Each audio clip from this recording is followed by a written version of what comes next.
DNA के आनुवांशिक या जेनेटिक पदार्थ होने के पक्ष में प्रमाण, यानी कि जो डीएनए है इसके आनुवांशिक यानी आनुवांशिक जो पीढ़ी दर पीढ़ी चलता रहता है, जेनेटिक पदार्थ के होने के पक्ष में क्या क्या प्रमाण है, वैसे तो निम्नलिखित है, क्या क्या है इसी के बारे में हम लोग जानते हैं।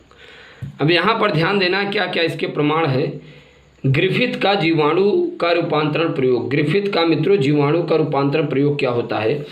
ग्रिफिथ ने सन 1928 में अधिकांश स्तनधारियों में निमोनिया उत्पन्न करने वाले जीवाणु न्यूमोकोकस या डिप्लोकोकस न्यूमोनी पर अपने प्रयोग किए, जो निम्न है।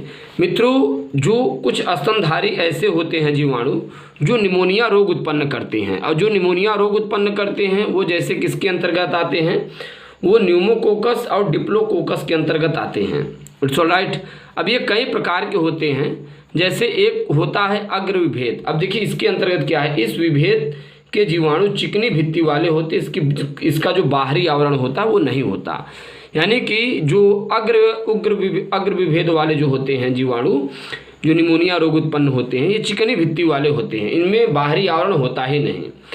ऐसे ही है अनुग्र विभेद। अब ये क्या कहता है, ये कहता है कि इस विभेद के जीवाणु खुरदुरी भित्ति वाले होते हैं, इन पर पॉलीसैकेराइड का आवरण नहीं होता है, ये निमोनिया रोग उत्पन्न नहीं कर पाते, इसलिए इन्हें नॉन वेरिएंट स्ट्रेन कहते हैं। मतलब कि ये अनुग्र विभेद वाले जो होते हैं खुरदुरी भित्ति वाले होते हैं, और इनका जो आवरण होता है वो पॉलीसैकेराइड का होता है। और मित्रों ये निमोनिया रोग उत्पन्न नहीं करते। अब आपको समझ में आ गया होगा कैसे जीवाणु है जो निमोनिया रोग उत्पन्न करते, कैसे जीवाणु है जो निमोनिया रोग नहीं उत्पन्न करते।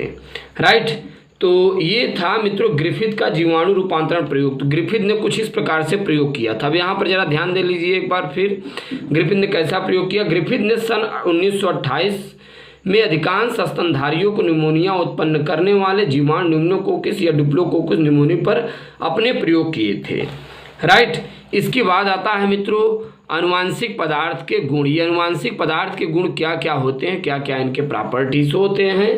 एक अणु जो आनुवांशिक पदार्थ के रूप में कार्य कर सकता है, आनुवांशिक पदार्थ के रूप में कार्य कर सकता है, यह निम्नलिखित मानदंडों को अवश्य पूर्ण करता है। जैसे यह अपना प्रतिकृति बनाने में सक्षम होता है। कुछ ऐसे आनुवांशिक पदार्थ ऐसे डीएनए होते हैं जो अपने ही जैसे कई डीएनए की कॉपियाँ बना सकते हैं। इसका मतलब यही होता है, यही यहाँ पर कहा जा रहा है, यह अपना प्रतिकृति बनाने में सक्षम है।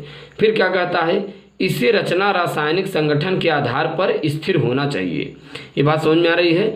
इसे रचना रासायनिक संगठन के आधार पर क्या होना चाहिए मित्रों, स्थिर होना चाहिए। तो ये आप देख पा रहे हैं ग्रिफिथ का जो जीवाणु का रूपांतरण प्रयोग था वो न्यूमोकोकस के बारे में बताया गया, आनुवांशिक गुण क्या होता है। अब इसके बाद वीडियो लेक्चर में हम लोग मुलाकात करेंगे। धन्यवाद।